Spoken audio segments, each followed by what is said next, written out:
Ang dami oh. Gasolina na may putik, na may tubig, na may... Yan lang.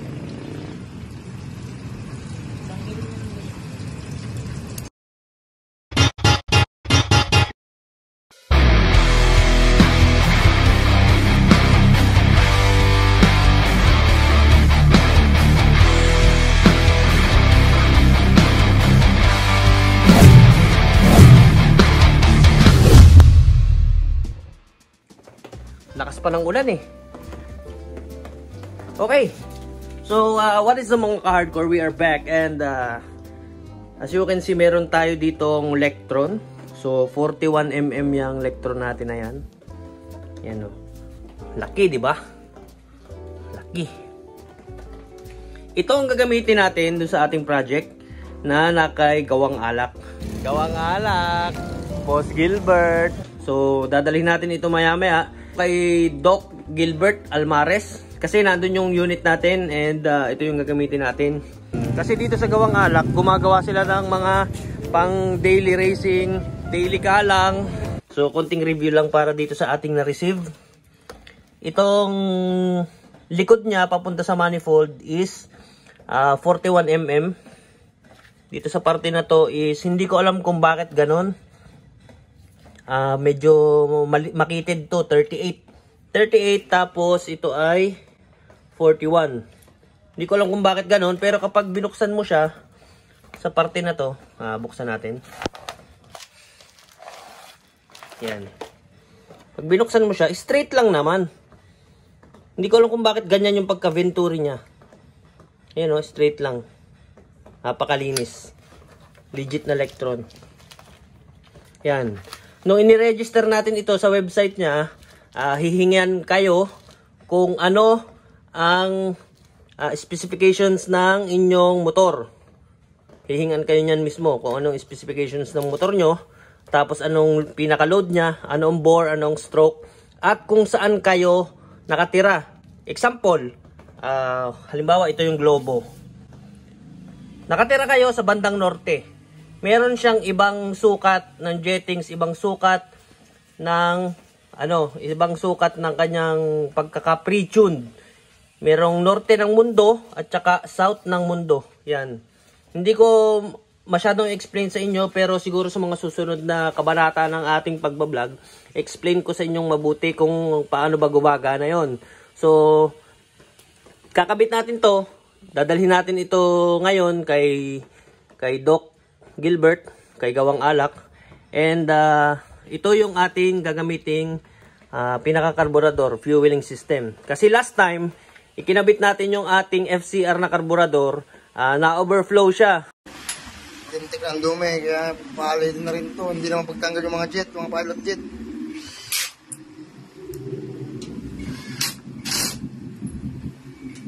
Tintik eh.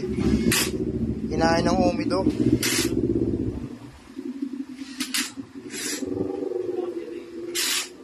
Napalabas ko ng kuryente, ang ganda ng kuryente, ang problema yung carb naman. Ngayon, para bago ko dalhin sa kanya, itinaas ko lang yung hose. Example, ito yung kanyang overflow. Kunwari, ito yung kanyang hose. Itinaas ko lang sa parting ito. Halimbawa, nakakabit siya. Itinaas ko lang yung hose niya. Nagtaas ako ng hose, yung galing dito sa ilalim, yung na-overflow. Itinaas ko lang para hindi siya matapon yung gasolina. Ngayon, nung itinaas ko siya, overflow siya ng overflow, hindi natin na-control yung gasolina, dito dumaan yung gasolina niya. Papunta sa manifold, papasok ng makina. So that's why, yung makina natin, nagkamero ng gasolina. Lahok na gasolina at saka ng langis. Gata to. May poso pala dyan eh. Tubig o gasolina? Ulan kasi ngayon eh. Tikay ko sa akin. Gasolina na may tubig eh. Ay, ang dami. Saan ba galing yan?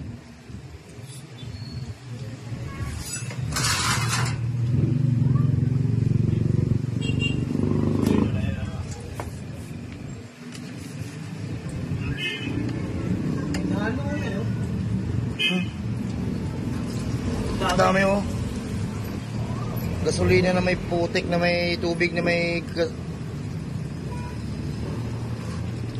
yan.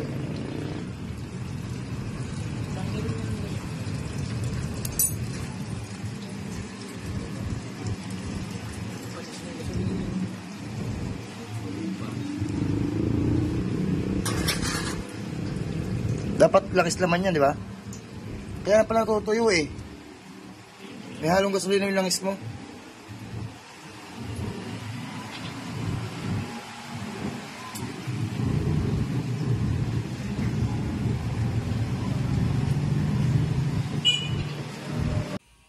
Yan. So, yun yung naging issue ko before. Kaya ngayon, naghanap ng carburetor repair kit. Naguyod ko na ang buong Caloocan, Malate, buong Metro Manila, Pasay, at saka Makati. Sa lahat ng Honda, wala akong makitaan. Instead na maghanap ako ng carburetor repair kit, ano na lang ako.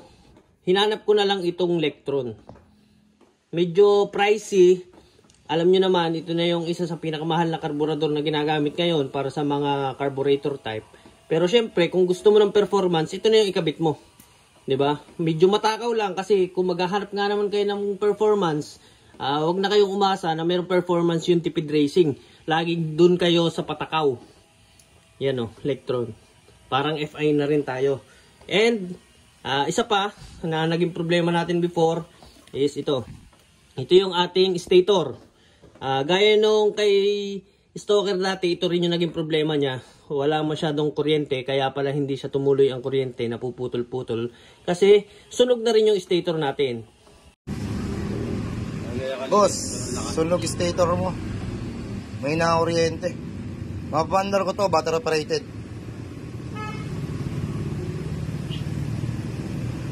Kaya lang, hindi ko alam kung gaano ko saan maghahanap itong stator mo. Lahat kasi yan, primary. Kaya papalitan natin ng bago yan. May kasama siyang pulser.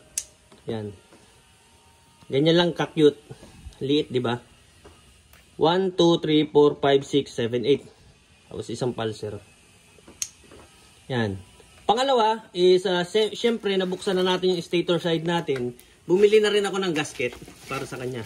Pero yung gasket natin binili is overhauling gasket na para sa lahat ng kanyang para sa lahat ng kanyang paggagamitan ng mga gasket, base gasket, yung tabi sa may clutch side. Pero hindi natin yan ikakabit lahat. Kung ano lang yung kakailanganin, yun lang yung ating ikakabit. Para meron tayong reserba in case na masiraan tayo for future use. Yan. Ito siya. Parang pang lang pang XRM lang yung ating valve seal. Pero hopefully, ito na, okay na. Okay na. So, meron na tayong gasket. Meron na rin tayong stator. Meron tayo ng problema dito kasi paputol-putol yung ating kuryente. Pwede rin naman nating paganahin yan ng battery operated. Pero syempre, papalitan na rin natin yan. Para isang testingan, pag umandar, lahat okay. Diba? Matlakas ang kuryente niya. Ito. Tapos ito rin, Lectron. Yan. So, dadalhin natin yan sa Cavite mamaya. And dalhin natin dun sa paliparan kay Gawang Alak. And ikakabit na natin yan. Yan. Okay. So I think hanggang dito na lang muna yung vlog natin. And ayun. Punta tayo dun kay Doc Gilbert Almares para maikabit na natin itong Lectron na H series nito. Okay. So bye-bye. Bye-bye.